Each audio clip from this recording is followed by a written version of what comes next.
Hello बच्चों, आज हम स्टार्ट करेंगे सेट चैप्टर 1 का एक्सरसाइज 1.1। क्वेश्चन 1 बोल रहा है कि which of the following are sets, justify your answer. यानी हमें क्वेश्चंस के कुछ पार्ट्स दिए हुए हैं जिसमें हमें बताना है कि कौन कौन सा जो है सेट है और जस्टिफाई करना है आंसर को। यानी हमें बताना है कि कौन कौन सा सेट जो है वो है तो क्यों है और नहीं है तो क्यों नहीं है। बेसिकली हमें बताना है कौन सा जो है इसमें से क्वेश्चन जो है वेल डिफाइंड है और कौन सा नॉट वेल डिफाइंड है। जो वेल डिफाइंड होगा वो सेट होगा, जो नॉट वेल डिफाइंड होगा वो सेट नहीं होगा।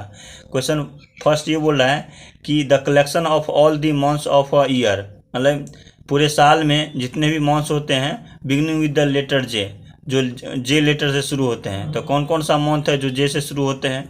तो हमें पता है कि जनवरी होता है,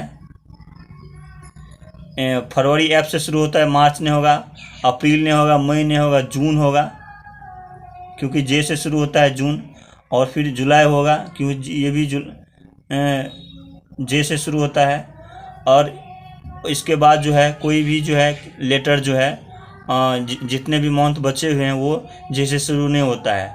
तो और जो है किसी भी जो है सेट को हमें कर्ली ब्रैकेट से हमें प्रदर्शित करना पड़ता है और उसे मान लो हम ए से प्रदर्शित किए तो इस प्रकार से तो हमें पता चल गया कि जनवरी है, जून है और जुलाई है।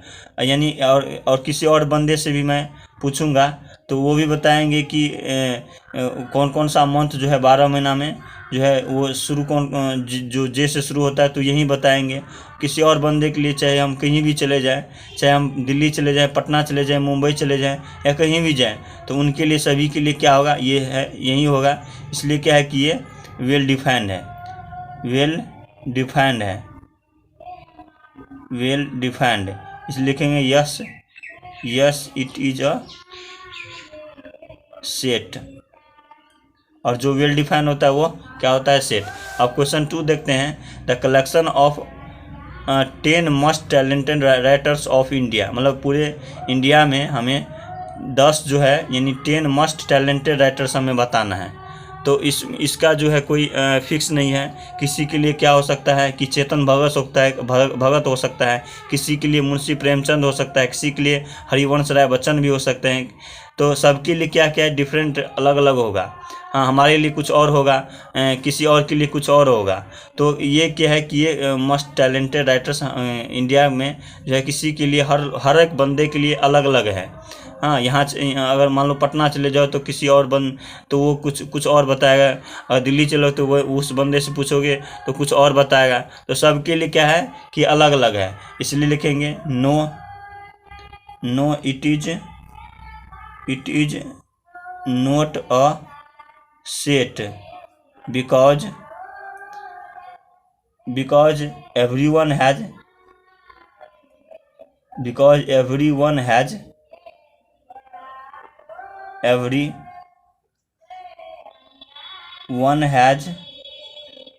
different best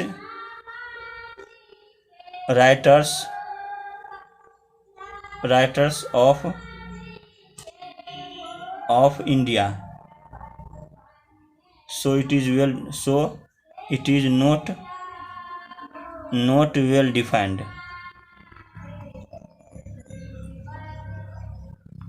इस तरह से हमें लिखना है। अब क्वेश्चन 3 बोल रहा है कि क्वेश्चन 3 ये बोल रहा है कि ये team of 11 best cricket batsman of India, मतलब पूरे इंडिया में जो है 11 जो है हमें बेस्ट बैट्समैन हमें बताना है। तो 11 बैट्समैन तो हमारे लिए मान लो धोनी होगा, विराट कोहली हो सकता है, जसप्रीत बुमराह होगा, रोहित शर्मा होगा। किसी और बंदे से पूछेंगे तो कुछ और बताएगा। उसके लिए हार्दिक पांड्या हो सकता है, उसके लिए भुवनेश्वर कुमार, ऋषभ पंत हो सकता है। तो सबके लिए क्या है कि डिफरेंट होगा। तो क्या है कि सबके लिए अलग अलग होगा। तो हम एक फिक्स हमारे पास जो है 11 बेस्ट बैट्समैन या क्रिकेटर हमें नहीं मिल रहा है। तो ये जो है it is not a set क्योंकि क्योंकि जो है every one has different best cricketer of India so it is not well defined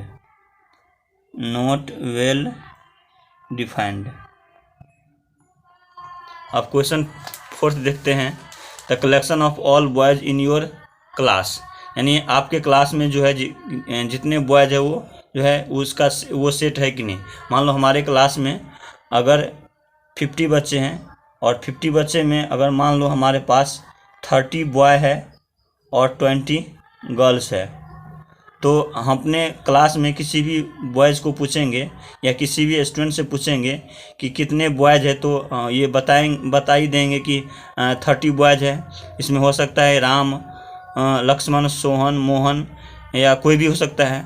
तो सब क्या है कि हमारे क्लास में सभी को पता है या सभी को इन्फॉर्मेशन है कि जो है हमारे जो है 30 बॉयज़ है।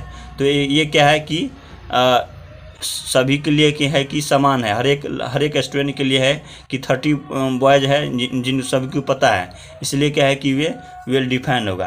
यहाँ लिखेंगे yes it is well defined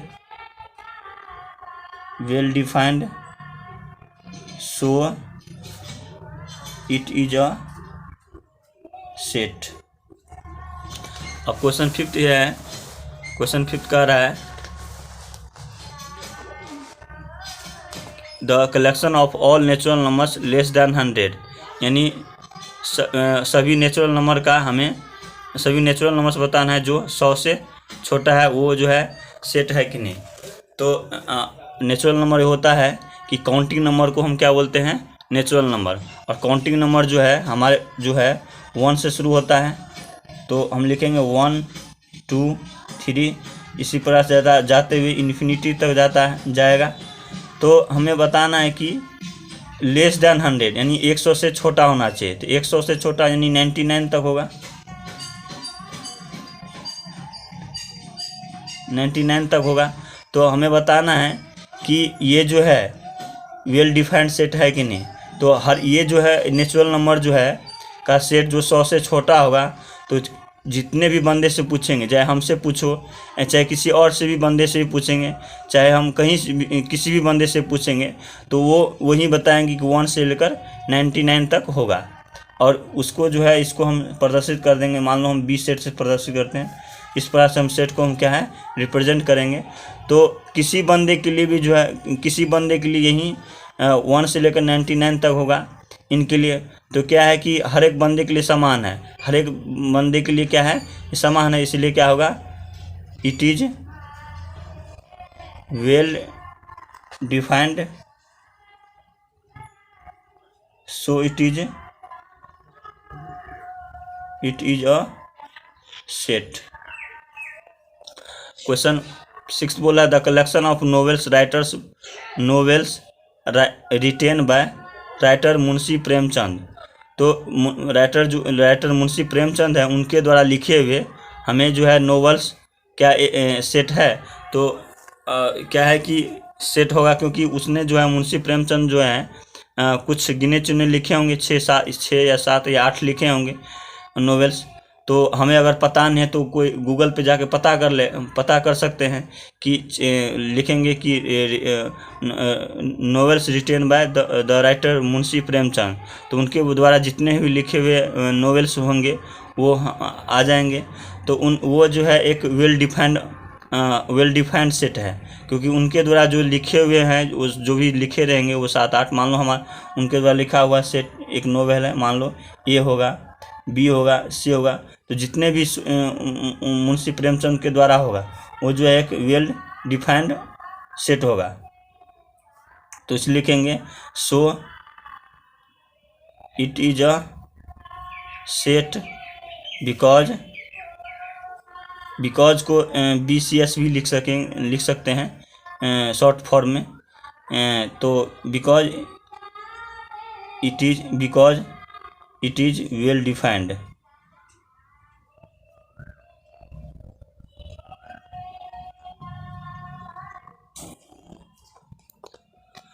अब हम देखते हैं the sixth question, the collection of all even integers.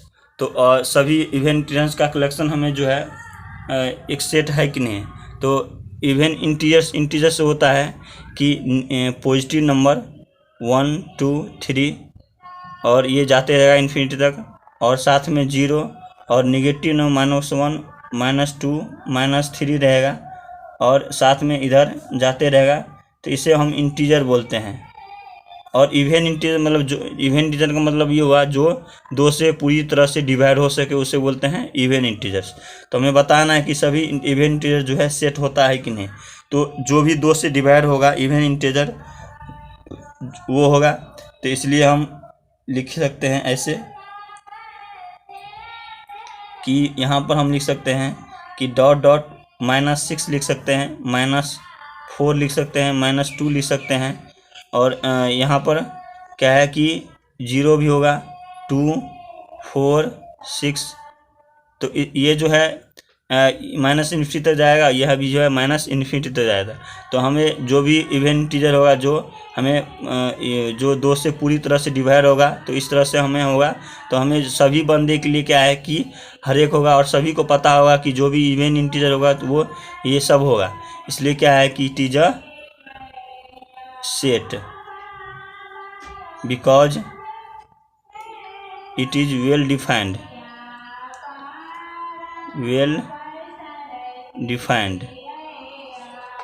अब है the collection of question in this chapter. इस चैप्टर में हमें जो है क्वेश्चन जो है वो जो है वेल डिफाइंड है कि नहीं। तो हम इस चैप्टर यानी एक्सरसाइज 1.1 में देख रहे हैं। क्वेश्चन 1 है, 2 है, 3 है, 4 है, 5 है और 6 है। तो किसी भी बंदे से पूछेंगे कि चैप्टर एक्सरसाइज 1.1 में कितने क्वेश्चन है, तो 6 क्वेश्चन है। तो सभी के लिए क्या है, सेम है। तो इसलिए लिखेंगे कि it is a set because it is well defined. अगर हमें बताएगा कि ये सेट लिखो तो 6 क्वेश्चन है, तो हम मान लो सेट कोई सी सेट है, तो इसमें जो है क्वेश्चन 1 लिखेंगे, क्वेश्चन 2, क्वेश्चन 3, क्वेश्चन 4, क्वेश्चन 5 और क्वेश्चन 6। तो इस प्रकार से हम सेट को हम दिखा सकते हैं कि 6 क्वेश्चन है, तो 1 से लेकर 6 तक हम लिख सकते हैं। अब क्वेश्चन 9 है हमारे पास, a collection of most dangerous animals of the world. पूरे संसार में जो है सबसे ज़्यादा डेंजरस एनिमल्स हमें बताना है, का सेट बताना है। तो हमारे लिए मान लो टाइगर होगा, किसी और के लिए लायन हो सकता है, किसी के लिए डायनासोर हो सकता है, किसी के लिए व्हेल मछली भी हो सकता है, किसी के लिए सांप स्नेक भी हो सकता है। तो सबके लिए क्या है कि डिफरेंट है। तो डेंजरस का जो है डिफिनीशन जो है सबके लिए अलग अलग आ रही है। इसलिए जो है यह it is not well defined, it is not well defined, so it is not a set। इसलिए यह एक सेट नहीं है। अब हम क्वेश्चन 2 देखते हैं। वो एक सेट है, कोई ए है सेट, इसमें बताना है कि इंसर्ट हमें भरना है the appropriate symbol belongs to और not belongs in the blanks. Belongs to का मतलब ये होता है कि जो भी एलिमेंट इसमें है, यानी जो भी ऑब्जेक्ट इसमें इस सेट में है उसमें बिलोंग्स टू लेगा, क्योंकि ये इसमें जो है प्रेजेंट जो प्रेजेंट रहेगा उसमें बिलोंग्स टू लेगा, और जो एलिमेंट उसमें प्रेजेंट नहीं रहेगा तो वो उसमें लेगा नॉट बिलोंग्स टू। तो यहाँ जो है 5 है, 5 जो है इसमें जो है बिलोंग्स टू लगेगा या नॉट बिलोंग्स टू है। तो 5 जो है इसमें सेट ए में एलिमेंट है, इसलिए, और जिसमें जो एलिमेंट प्रेजेंट होता है तो उसमें होता है बिलोंग्स टू, तो यहाँ पर बिलोंग्स टू लग जाएगा। यहाँ पर इसी तरह से 8 है, तो 8 जो है यहाँ पर नहीं है, तो इसलिए नॉट बिलोंग्स टू ऐसे ही लिख देंगे और ऐसे इसको कर देंगे। और फिर 0 है, तो इसमें भी 0 नहीं है, तो इसमें नॉट बिलोंग्स टू होगा। इसमें से 4 है, तो 4 इसमें है इसमें, तो इसमें बिलोंग्स टू लगेगा। इसमें 2 है तो 2 इसमें है शामिल, तो इसमें होगा 2 बिलोंग्स टू होगा। इसी प्रकार से 10 है तो इसमें 10 नहीं है, यानी 10 इसमें नहीं है, इसलिए इसमें हो जाएगा नॉट बिलोंग्स टू। तो इस प्रकार से चैप्टर एक्सरसाइज 1.1 के क्वेश्चन 1 और क्वेश्चन 2 कंप्लीट हो गए।